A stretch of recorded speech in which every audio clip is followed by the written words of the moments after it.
നമസ്തേ, ഓം നമഃ ശിവായ. എല്ലാവർക്കും ആത്മ പ്രണാമം. ഉപാസനാ രഹസ്യങ്ങൾ എന്ന പോഡ്കാസ്റ്റിൽ കഴിഞ്ഞ തവണ നമ്മൾ ഉപാസകനുണ്ടാകേണ്ട തീവ്രത എന്ന ഒരു ഗുണത്തെപ്പറ്റി നമ്മൾ പറഞ്ഞു. ആത്മീയ ഉപാസനകൾ ചെയ്യുമ്പോൾ തീവ്രതയോടെ ചെയ്യണം എന്ന് പറഞ്ഞു. ഗുരുക്കന്മാർ പറയാറുള്ളത് തീവ്രത, ശാന്തത, ക്ഷമ, 3 ഗുണങ്ങളെ പറ്റിയിട്ടാണ്.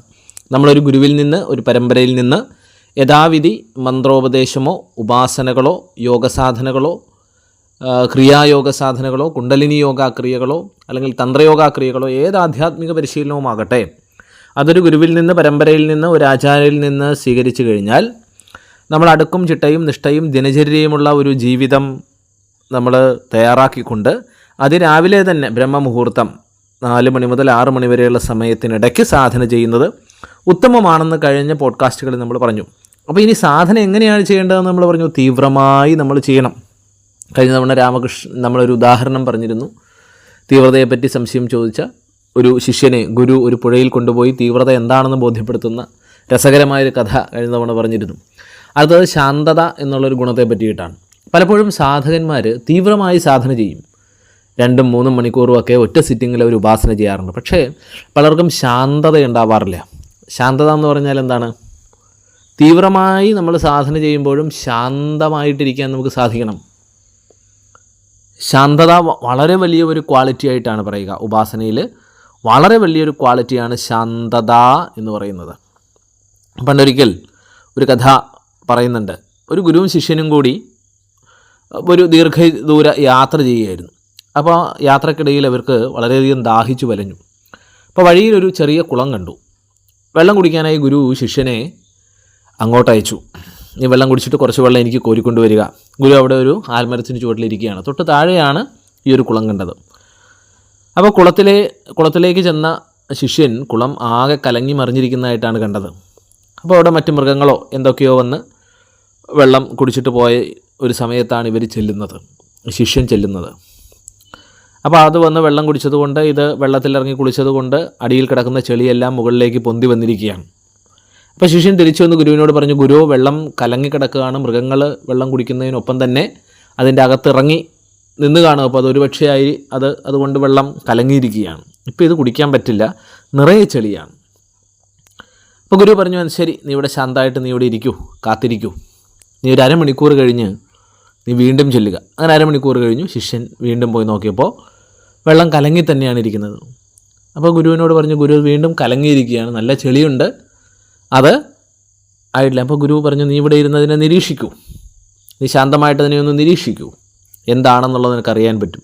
അപ്പോൾ ശിഷ്യൻ അവിടെ ഇരുന്ന് ശാന്തമായി വെള്ളത്തെ നിരീക്ഷിച്ചുകൊണ്ടിരിക്കുന്ന സമയത്ത് ചെളിയെല്ലാം സാവധാനം താഴേക്ക് അടിഞ്ഞടിഞ്ഞ് അത് അടിത്തട്ടിൽ പോയി അടിഞ്ഞു.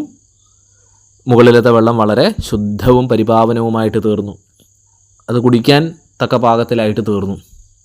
അതായത് നമ്മളുടെ മനസ്സ് കലങ്ങിയിരിക്കുമ്പോൾ ദേഷ്യം, കാമം, ക്രോധം, ലോഭം, ഇത്തരത്തിലുള്ള മാത്സര്യ ഭാവങ്ങൾ, നെഗറ്റീവ് ചിന്തകൾ വന്ന് കലങ്ങിയിരിക്കുമ്പോൾ നമുക്കതിലൊരിക്കലും വ്യക്തമായ തീരുമാനങ്ങൾ എടുക്കാൻ കഴിയില്ല.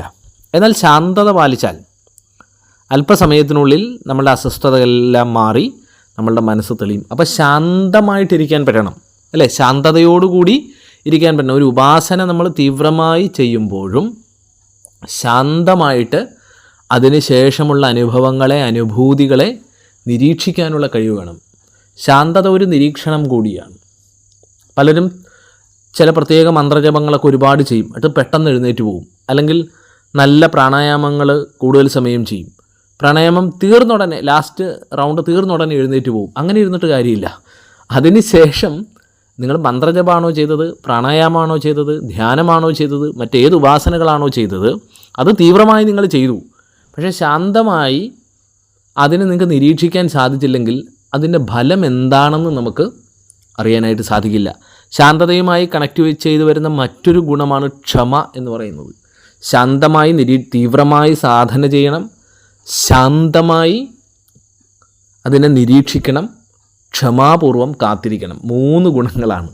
തീവ്രമായി നിങ്ങളുടെ പ്രവർത്തനം, ഉപാസന ചെയ്യണം, ശാന്തമായി അതിനെ നിരീക്ഷിക്കണം, ക്ഷമാപൂർണമായിട്ട് നമുക്ക് കാത്തിരിക്കാനായിട്ട് കഴിയണം എന്നാണ് പറയാം. തീവ്രമായി സാധന ചെയ്യണം, ശാന്തമായി അതിൻ്റെ അനന്തരഫലങ്ങളെ നിരീക്ഷിക്കണം, പിന്നെ ക്ഷമാപൂർണ്ണമായിട്ട് നമുക്ക് കാത്തിരിക്കാൻ കഴിയണം. രസകരമായൊരു കഥ നമ്മൾ ഉപനിഷത്തുക്കളിൽ പറയുന്നുണ്ട്. ഒരിക്കലും ഒരാൾ തപസ് ചെയ്യാൻ ആരംഭിച്ചു. അപ്പോൾ അയാൾ തപസ് ചെയ്യുന്നത് ദേവലോക അധിപതിയായിരിക്കുന്ന ഇന്ദ്രനെയാണ് അദ്ദേഹം തപസ് ചെയ്യുന്നത്. അപ്പോൾ അദ്ദേഹത്തിനൊരു ഉദ്ദേശമുണ്ട്. ഇന്ദ്രനെ തപസ് ചെയ്ത്, ഇന്ദ്രൻ സ്വർഗ്ഗലോകാധിവാസിയാണല്ലോ, അപ്പോൾ ഇന്ദ്രനെ തപസ് ചെയ്ത് അദ്ദേഹത്തിന് ഉയർന്ന സ്വർഗം മാത്രമല്ല അദ്ദേഹത്തിൻ്റെ ലക്ഷ്യം, സ്വർഗത്തിനപ്പുറമായി മോക്ഷം പ്രാപിക്കണം. അപ്പോൾ ഇന്ദ്രൻ വന്ന് അദ്ദേഹത്തിനെ സ്വർഗത്തിലേക്ക് കൊണ്ടുപോയി അവിടെ നിന്ന് മോക്ഷത്തിലേക്ക് അദ്ദേഹത്തിനെ മോക്ഷകവാടം കടത്തിവിടണം, ശിവലോകം കടത്തിവിടണം എന്ന ആഗ്രഹത്തോടു കൂടി തീവ്രമായി അദ്ദേഹം സാധന ചെയ്യാൻ ആരംഭിച്ചു. ശാന്തമായി കാര്യങ്ങളെ നിരീക്ഷിക്കുകയും ചെയ്യുന്നുണ്ട്. പക്ഷേ അദ്ദേഹത്തിന് ക്ഷമ ഉണ്ടായിരുന്നില്ല. അങ്ങനെ തപസ് തീവ്രമായി ചെയ്ത സമയത്തും, ഇപ്പോൾ തപസ് ആര് തപസ് ചെയ്താലും ദേവതകൾ വരണം. ഇപ്പോൾ അസുരന്മാരും ദേവതകളെയാണ് തപസ് ചെയ്യുന്നത് അല്ലേ? അപ്പോൾ തപസ്സിൻ്റെ നിയമം എന്ന് പറഞ്ഞാൽ ആര് വിളിച്ചാലും, മന്ത്രം കൊണ്ട് വിളിച്ചാൽ ആ മന്ത്രദേവത വരണം എന്നാണ്. അപ്പോൾ അങ്ങനെ ഇന്ദ്രൻ അദ്ദേഹത്തിൻ്റെ മുമ്പിൽ പ്രത്യക്ഷപ്പെട്ടു. അപ്പോൾ അദ്ദേഹം പറഞ്ഞു, എനിക്ക് സ്വർഗ്ഗലോകത്ത് ഒന്ന് വസിച്ച് പിന്നീട് എനിക്ക് ശിവലോകത്തേക്ക് പോകണം. അപ്പോൾ ഇന്ദ്രൻ ഫസ്റ്റ് കാര്യം അംഗീകരിച്ചു. തീർച്ചയായിട്ടും തന്നെ ഞാൻ സ്വർഗ്ഗലോകത്ത് കൊണ്ടുപോകാം, പക്ഷേ ശിവലോകപ്രാപ്തിക്ക്, ആത്മസാക്ഷാത്കാരമാണ് ശിവലോകപ്രാപ്തി എന്ന് പറഞ്ഞാൽ, അതിന് നീ തന്നെ ഉപാസനകൾ വർഷങ്ങളോളം ചെയ്ത് നിനക്ക് ഒരുപാട് പൂർവ്വജന്മ കർമ്മദോഷങ്ങളുണ്ട്. ആ കർമ്മദോഷങ്ങൾ മാറി നിൻ്റെ ഉള്ളിലെ ഡിവൈൻ ശക്തി, കുണ്ഡലിനി ശക്തി ഉണർന്ന് വരുമ്പോഴേ നിനക്ക് സ്വയം മാത്രമേ നിനക്ക് അവിടേക്ക് എത്താൻ പറ്റൂ. അല്ലാതെ എനിക്ക് നിന്നെ സ്വർഗത്ത് വരെ കൊണ്ടുപോകാൻ പറ്റും, പക്ഷേ ആത്മസാക്ഷാത്കാരത്തിന് ശിവലോകപ്രാപ്തിക്ക് നീ നിൻ്റെ കർമ്മശുദ്ധി വരുത്തി നീ തന്നെ സ്വയം ഉയരണം എന്ന് പറഞ്ഞു. എന്ന് പറഞ്ഞു അത് പറ്റില്ല, ഞാൻ അങ്ങയെ ഗുരുവായിട്ട് കാണുന്നു ഇന്ദ്രനെ, അങ്ങ് തന്നെ ഗുരു തന്നെ എന്നെ ശിവലോകത്തേക്ക് മോക്ഷപ്രാപ്തിയിലേക്ക് കൊണ്ടുപോകണം. എനിക്കിനി സാധന ചെയ്യാനൊന്നും കഴിയില്ല, എത്രയും പെട്ടെന്ന് ശിവനെ പ്രാപിക്കണം, ശിവലോക പ്രാപ്തി മോക്ഷം കിട്ടണം. ഇന്ദ്രൻ പെട്ടെന്ന് മറഞ്ഞു. അദ്ദേഹം വീണ്ടും തപസ് ആരംഭിച്ചു. ഇന്ദ്രന് അവിടെ ഇരിക്കപ്പുറത്തില്ല, ഈ പുള്ളി തപസ്സാണല്ലോ. വീണ്ടും ഇന്ദ്രൻ ചെന്നു. ഇതേ കാര്യം തന്നെ ഇദ്ദേഹത്തെ എത്ര പറഞ്ഞ് മനസ്സിലാക്കാൻ ശ്രമിച്ചിട്ടും നടക്കുന്നില്ല. വീണ്ടും ഇന്ദ്രൻ അപ്രത്യക്ഷനായി. ഇദ്ദേഹത്തിന് വീണ്ടും തീവ്രമായി വീണ്ടും സാധന തുടങ്ങി. അപ്പോൾ ഇവനോട് പറഞ്ഞ് മനസ്സിലാക്കിയാൽ ഇയാൾക്ക് മനസ്സിലായില്ല. ഇയാളുടെ തലയിൽ ഇന്ദ്രന് നേരെ ഇയാളെ ശിവലോകത്തേക്ക് കൊണ്ടുപോകാം എന്നുള്ളൊരു തെറ്റിദ്ധാരണ ഇവിടെ നിന്ന് ഇദ്ദേഹത്തിൻ്റെ തലയിൽ കടന്നുകൂടിയിട്ടുണ്ട്. മാത്രമല്ല ക്ഷമയും ഇല്ലാത്തൊരു മനുഷ്യനാണ്. കാത്തിരിക്കാൻ ക്ഷമയൊന്നുമില്ല. ഒരാഴ്ച അല്ലെങ്കിൽ ഒരു മാസത്തിനുള്ളിൽ പുള്ളിക്ക് ആത്മസാക്ഷാത്കാരം കിട്ടണം. എന്നാൽ ഒരു മാസത്തിനുള്ളിൽ ആത്മസാക്ഷാത്കാരം കിട്ടാൻ പറ്റുന്ന കർമ്മശുദ്ധി ഇദ്ദേഹത്തിനില്ല. പൂർവ്വജന്മ അനേക കർമ്മങ്ങളുണ്ട്, അതിനിയും ഉപാസനകൾ ചെയ്തത് ശുദ്ധീകരിക്കേണ്ടതുണ്ട്, ആത്മാവബോധം വളരേണ്ടതുണ്ട്. ഇത് ഇന്ദ്രനറിയാം, പക്ഷേ ഇത് എത്ര പറഞ്ഞു കൊടുത്തിട്ടും ഇയാൾക്ക് മനസ്സിലാകുന്നില്ല. അങ്ങനെ ഒരിക്കൽ ഇയാൾ സാധന തീവ്രമായി ചെയ്ത് അല്പസമയം സന്ധ്യാവന്ദനമുണ്ട്. സാധന അവസാനിപ്പിച്ചിട്ട് വൈകിട്ട് പുള്ളി സന്ധ്യാവന്ദനത്തിന് വേണ്ടി ഗംഗാനദിയുടെ തീരത്തേക്ക് ചെല്ലുന്ന സമയത്ത് വളരെ വൃദ്ധനായിരിക്കുന്ന ഒരു മനുഷ്യൻ ഗംഗയുടെ തീരത്തിരുന്ന് ഒരു ചെറിയ ദർഭപ്പുല്ല് കൊണ്ട് ഗംഗാജലം കോരി അടുത്ത ഒരു വശത്തേക്ക് ഒഴിച്ചുകൊണ്ടിരിക്കുകയാണ്. അപ്പോൾ ഇദ്ദേഹത്തിന് കൗതുകം തോന്നി. ഗംഗ എന്ന് പറഞ്ഞാൽ ആർത്തലച്ച് നിറഞ്ഞു കവിഞ്ഞൊഴുകുകയാണ്. ആ ഗംഗാനദിയുടെ തീരത്തിരുന്ന ഒരാൾ ഒരു ചെറിയ ദർഭപ്പുല്ല് കൊണ്ട് ഗംഗാജലം കോരി അടുത്ത സൈഡിലേക്ക് ഒഴിച്ചുകൊണ്ടിരിക്കുകയാണ്. അടുത്തൊരു കിടങ്ങിലേക്ക്, തൊട്ടടുത്തുള്ളൊരു കിടങ്ങിലേക്ക് ഒഴിച്ചുകൊണ്ടിരിക്കുകയാണ്. അപ്പോൾ ഈ കൗതുകം വളരെ കൂടി ഇദ്ദേഹം അയാളുടെ അടുത്ത് ചോദിച്ചു, വൃദ്ധനായ മനുഷ്യൻ്റെ അടുത്ത് നിന്ന് ചോദിച്ചിട്ട് അങ്ങ് ഇതെന്താണ് ചെയ്യുന്നത്? അപ്പോൾ ഇദ്ദേഹം ആദ്യം ചോദിച്ചതിന് മറുപടി പറഞ്ഞില്ല. അങ്ങനെ 2-3 തവണ കുറേ കഴിഞ്ഞ് ദേഷ്യത്തോടെ അദ്ദേഹം ചോദിച്ചു, താൻ എന്താണ് ചെയ്യുന്നത്?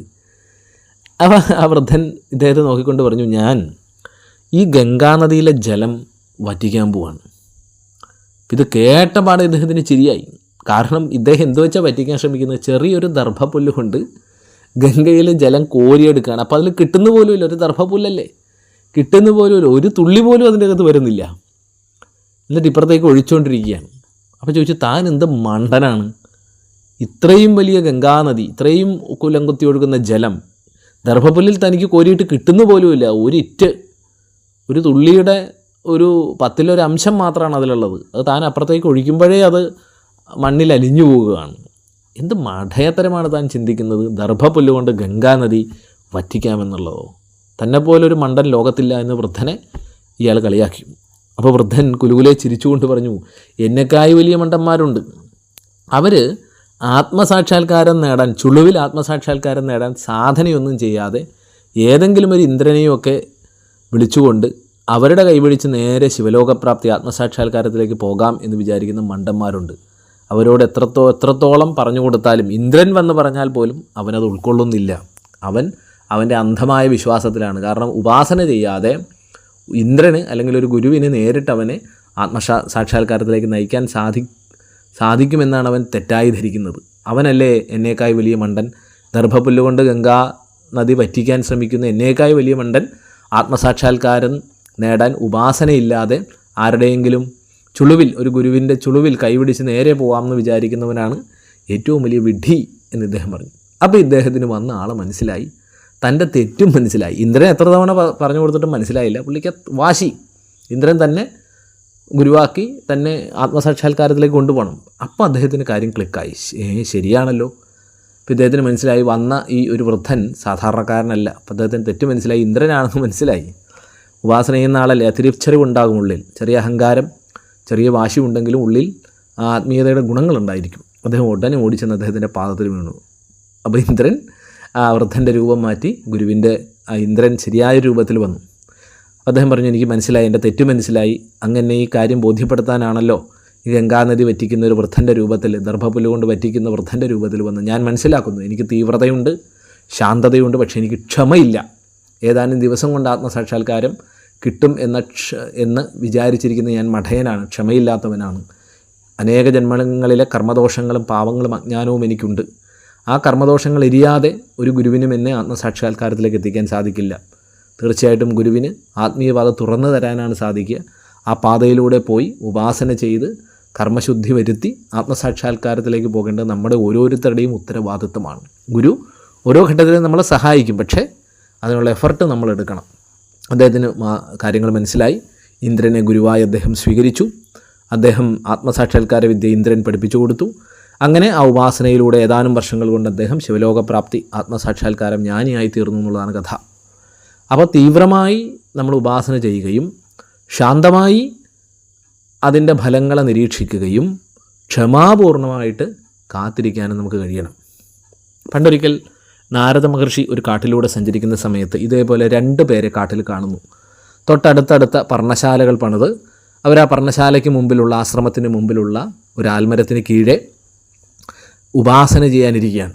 അപ്പോൾ ഒരാൾ വളരെ തീവ്രമായിട്ട് ചെയ്യുന്നുണ്ട്. പുള്ളി പക്ഷേ ഒരു അടക്കമില്ലാത്ത പ്രകൃതമാണുള്ളത്. മറ്റൊരാൾ വളരെ ശാന്തമായിട്ട് പുഞ്ചിരിയോടെ ഇരുന്ന് ചെയ്യുന്നുണ്ട്. അപ്പോൾ നാരദർക്ക് കണ്ടപ്പോഴേ മനസ്സിലായി, ഒരുത്തൻ ഒരിത്തിരി നമ്മൾ പറയുക, ക്ഷമയില്ലാത്തവനാണ്. മറ്റേയാൾ നല്ല ക്ഷമയുള്ളവളാണ് ആളാണെന്ന് നാരദനെ കണ്ടപ്പോഴേ മനസ്സിലായി. അപ്പോൾ ആദ്യം കണ്ട ആളുടെ അടുത്ത് ചെന്നപ്പോൾ നാരദരെ കണ്ടപ്പോൾ അദ്ദേഹം പറഞ്ഞു, ആ നാരദ മഹർഷി വന്നല്ലോ, സന്തോഷം, അങ്ങ് വൈകുണ്ഠത്തിൽ പോകുന്നതല്ലേ? ഞാൻ നാരായണ മന്ത്രം ജപിക്കുന്ന ഒരാളാണ്. എനിക്ക് എത്ര ദിവസങ്ങൾ കൊണ്ട്, ചോദിക്കുന്ന ചോദ്യം, എനിക്ക് എത്ര ദിവസങ്ങൾ കൊണ്ട് വൈകുണ്ഠത്തിലെത്താൻ പറ്റും? അപ്പം നാരദൻ പറഞ്ഞു, അതിന് നീ നന്നായിട്ട് ഉപാസന ചെയ്ത് കർമ്മശുദ്ധിയൊക്കെ വന്നാലേ നിനക്ക് വൈകുണ്ഠത്തിലെത്താൻ പറ്റൂ. നിനക്ക് അനേക ജന്മങ്ങളിലെ പാപങ്ങളും അജ്ഞാനങ്ങളും കർമ്മദോഷങ്ങളും ഉണ്ടാകും, അല്ലേ? പൂർവ്വജന്മ കർമ്മഭാണ്ഡം ഉണ്ടാകും. ആ കർമ്മദോഷങ്ങളും പാപങ്ങളും അജ്ഞാനവും ഭാണ്ഡം അഴിഞ്ഞു വീഴണം, കർമ്മങ്ങൾ എരിഞ്ഞു തീരണം. അതിന് നീ ഉപാസന ചെയ്യണം. അല്ല, അങ്ങ് എന്തായാലും വൈകുണ്ഠത്തിൽ പോകുന്നതല്ലേ? അപ്പോൾ നാരായണ ഭഗവാനോട് ചോദിക്കുക, ഞാൻ എത്ര ദിവസം കൊണ്ട്? പുള്ളിക്ക് ക്ഷമയില്ല. ഒരു 10-15 ദിവസം കൊണ്ട് പെട്ടെന്ന് ആത്മസാക്ഷാത്കാരം കിട്ടണമെന്ന് ആഗ്രഹിക്കുന്ന ആളാണ്, വൈകുണ്ഠപ്രാപ്തി കിട്ടണമെന്ന് ആഗ്രഹിക്കുന്ന ആളാണ്, വൈഷ്ണവ സമ്പ്രദായക്കാരാണ്. അപ്പോൾ അടുത്ത ആൽച്ചുവട്ടിലേക്ക് ചെന്നപ്പോൾ ക്ഷമാപൂർണ്ണമായിട്ട് പുഞ്ചിരിച്ചിരിക്കുന്നയാൾ നാരദനെ കണ്ടു, വണങ്ങി, അദ്ദേഹത്തിന് യഥാവിധി വിളിച്ചിരുത്തി. ആദ്യത്തെ ആൾ ക്ഷമയൊന്നുമില്ല, പുള്ളിക്ക് അങ്ങനെയുള്ള ഗുരുക്കന്മാരെ ആചരിക്കണം എന്നുള്ള കാര്യങ്ങളൊന്നുമില്ല. പുള്ളിക്ക് തൻ്റെ കാര്യം നടക്കണം, ക്ഷമയില്ല. തീവ്രമായിട്ടൊക്കെ ചെയ്യുന്നുണ്ട്, പക്ഷേ ക്ഷമയില്ല. അപ്പോൾ മഹർഷി ഉപചരിച്ചിരുത്തി. എന്നാൽ ഇദ്ദേഹം ഒന്നും ചോദിക്കുന്നില്ല. അപ്പോൾ മഹർഷി ചോദിച്ചു, ഞാൻ കഴിഞ്ഞ ഒരാളെ കണ്ടിരുന്നു, അപ്പോൾ അദ്ദേഹം വൈകുണ്ഠത്തിൽ ഞാൻ പോകുന്നുള്ളത് കൊണ്ട് എത്ര ദിവസം കൊണ്ട് അയാൾക്ക് ആത്മസാക്ഷാത്കാരം കിട്ടുമെന്ന് വിഷ്ണു ഭഗവാനോട് ചോദിച്ചു വരാൻ പറഞ്ഞു. താങ്കളുടെ എന്തെങ്കിലും ചോദിക്കണമോ? പറഞ്ഞു, എനിക്ക് ആവശ്യമൊന്നുമില്ല, ഞാൻ വളരെ സംതൃപ്തനാണ്.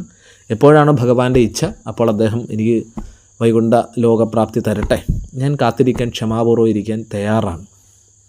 എങ്കിലും അങ്ങ് ചോദിച്ചിട്ടുള്ളത് കൊണ്ട് തീർച്ചയായിട്ടും എൻ്റെ സതീർത്ഥ്യം ചോദിച്ചല്ലോ, അപ്പോൾ എനിക്കൊരു കൗതുകമുണ്ട്, ഞാൻ എന്ന് എത്തുമെന്ന്. മറ്റേ പുള്ളി ചോദിച്ചത് എത്ര ദിവസം കൊണ്ട് എത്തുമെന്ന്, എന്ന് എത്തുമെന്ന് ചോദിച്ചോളൂ.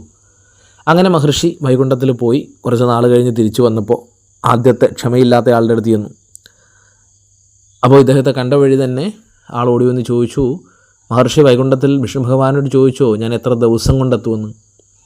അപ്പോൾ മഹർഷി പുഞ്ചിരിച്ചുകൊണ്ട് പറഞ്ഞു, മകനെ, എത്ര ദിവസമല്ല, നീ ഇപ്പോൾ ഇരിക്കുന്ന ആൽമരമുണ്ടല്ലോ, ആ ആൽമരത്തിലെ അത്രയും വർഷങ്ങൾ കൊണ്ട് നീ ആത്മസാക്ഷാത്കാരം കിട്ടും. അപ്പോൾ ആൽമരത്തിൽ ഒരു 500 ഇലയുണ്ടെന്ന് വിചാരിക്കുക. ഇയാളുടെ ആയുസ് 100 വർഷമാണ് ഇയാളുടെ ഒരു ജന്മത്തിലെ ആയുസ് എന്നിരിക്കുക. അപ്പോൾ 100 × 5 ജന്മങ്ങൾ കൊണ്ട് 500 വർഷമല്ലേ, 100 വയസ്സ് ആയുസുള്ള ഒരാൾക്ക് 5 ജന്മങ്ങൾ കൊണ്ട്, ദിവസമല്ല 5 ജന്മങ്ങൾ കൊണ്ട് നീ കർമ്മശുദ്ധിയൊക്കെ വന്ന് വൈകുണ്ഠ ലോകത്തെത്തും. 5 ജന്മങ്ങളോ ഇനിയും 500 വർഷങ്ങളോ? ഇതിനാണോ ഞാൻ ഇത്രയും ദിവസമായി തപസ് ചെയ്യുന്നത്? അപ്പോൾ ഏതാനും ദിവസമായുള്ളൂ തപസ് തുടങ്ങിയിട്ട്. പുള്ളി വിചാരിച്ചത് പെട്ടെന്ന് തന്നെ കിട്ടുന്ന എന്തോ ഒരു സാധനമാണെന്നാണ്.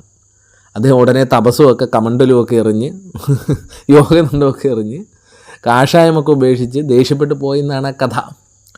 അടുത്ത ആളുടെ അടുത്ത് ചെന്നു. അപ്പോൾ അദ്ദേഹം മഹർഷിയെ കണ്ടപ്പോൾ നേരത്തെ പോലെ വന്നു, ഉപചരിച്ചു, പാദനമസ്കാരം ചെയ്തു, അദ്ദേഹത്തിന് വേണ്ട അർഘ്യപാദാദികളൊക്കെ കൊടുത്തു, പൂജിച്ചു. ഇദ്ദേഹം ഈ ചോദ്യം ചോദിക്കാനേ മറന്നുപോയി. അപ്പോൾ മഹർഷി പറഞ്ഞു, ഞാൻ നേരത്തെ കണ്ട ആളുടെ അടുത്ത് ചെന്നു, ആൾ ദേഷ്യപ്പെട്ട് പോയി. 5 ജന്മങ്ങൾ കൊണ്ട് 500 വർഷങ്ങൾ കൊണ്ട് 100 വയസ്സ് ആയുസ് കൽപ്പിച്ചാൽ 5 ജന്മങ്ങൾ കൊണ്ട് അവന് കിട്ടും എന്നാണ് ഭഗവാൻ പറഞ്ഞത്. പക്ഷേ അത് കേട്ട ഉടനെ ആൾ പോയി. അപ്പോൾ അദ്ദേഹം രണ്ടാമത്തെ ആൾ പറഞ്ഞു, ഓ എത്ര മഹത്തരം, 5 ജന്മങ്ങൾ കൊണ്ട് വൈകുണ്ഠപ്രാപ്തിയിൽ എത്തുമെന്ന് ഭഗവാൻ അയാളോട് പറഞ്ഞല്ലോ. എത്രയോ ജന്മങ്ങൾ, 5 അല്ല 1000ഉം 10,000ഉം ജന്മങ്ങളെടുത്ത് 84 ലക്ഷം ജീവയോനികളിൽ പിറന്നിട്ടാണ് നമ്മൾ മനുഷ്യജന്മം കിട്ടുന്നത്. അതിൽ തന്നെ എത്രയോ വർഷത്തെ ഉപാസനകൾ കൊണ്ടിട്ടാണ് ആത്മസാക്ഷാത്കാരം കിട്ടുക. അതിലും ജന്മങ്ങൾ വേണം, 50ഉം 100ഉം ജന്മങ്ങളൊക്കെ ചിലപ്പോൾ വേണ്ടി വരാം. പക്ഷെ ഇവിടെ ഭഗവാൻ ഉറപ്പ് നൽകി 5 ജന്മങ്ങൾ കൊണ്ട് നീ വൈകുണ്ഠത്തിലെത്തും. എത്ര സുഹൃതിയാണ് അവൻ. അപ്പോൾ മഹർഷി പറഞ്ഞു, സുഹൃതിയാണ്, പക്ഷേ ആ ബോധം അവനില്ല, അവൻ ഉപാസനയൊക്കെ വിട്ടിട്ട് പോയി.